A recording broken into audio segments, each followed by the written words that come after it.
Bonjour et bienvenue dans ce nouveau tutoriel ProEco. Je vous propose aujourd'hui une petite astuce, la combinaison de touches Alt plus F1. Alors, lorsque vous vous trouvez sur une fiche ProEco, que ce soit pour un enseignant, membre du personnel ou un élève, donc ici je suis sur la fiche d'un enseignant dans l'ancienneté de service dispo.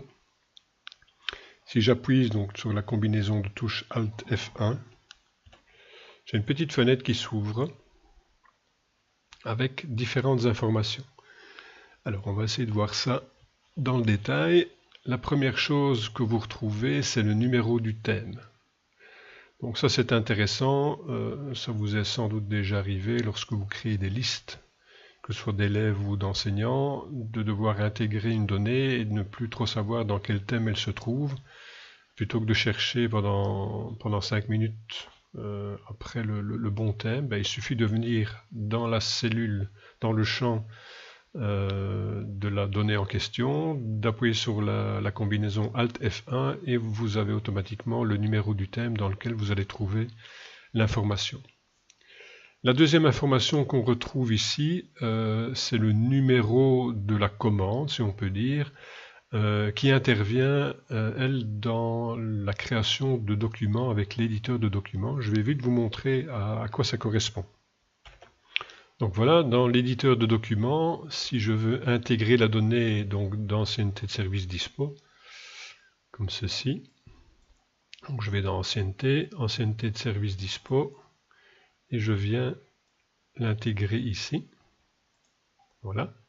Donc on voit que le numéro que vous retrouvez ici après le dièse, vous le retrouvez, c'est le numéro que vous avez ici. Et en fait, la partie qui se trouve juste avant, c'est juste une dénomination pour s'y retrouver. Mais on pourrait très bien écrire Tagada Boom Boom, ça reviendrait exactement au même. D'ailleurs, je vais vous le montrer ici. Si je prends la touche de fonction, je vais ajouter ici une fonction, et je vais écrire Tagada Boom Boom, et puis le hashtag et le numéro 2328. Voilà, je fais OK. OK. Voilà, si je vais voir ce qui se passe en réalité, vous voyez que vous avez exactement la même donnée. Donc c'est juste ce numéro en fait qui est important. Ce qui vient juste avant n'a aucune espèce d'importance finalement. Je vous rappelle également, je profite de l'occasion, je reprends cette valeur-ci, je double-clique. Je vous rappelle également les possibilités de transformation. Ici, vous n'en avez qu'une. C'est la possibilité de transformer le nombre de jours en année, mois, jour. Donc si je le coche, voilà, OK. La différence, c'est que vous avez, donc par rapport au numéro, vous avez ici un backslash qui vient s'ajouter et puis le numéro de la transformation. Donc ici, il n'y avait qu'une seule transformation possible. Donc c'était la transformation numéro 1 dans la liste. Et donc après le backslash vient se mettre le numéro de la transformation. Voilà donc pour cette partie, donc ce numéro dans l'aide sur le champ.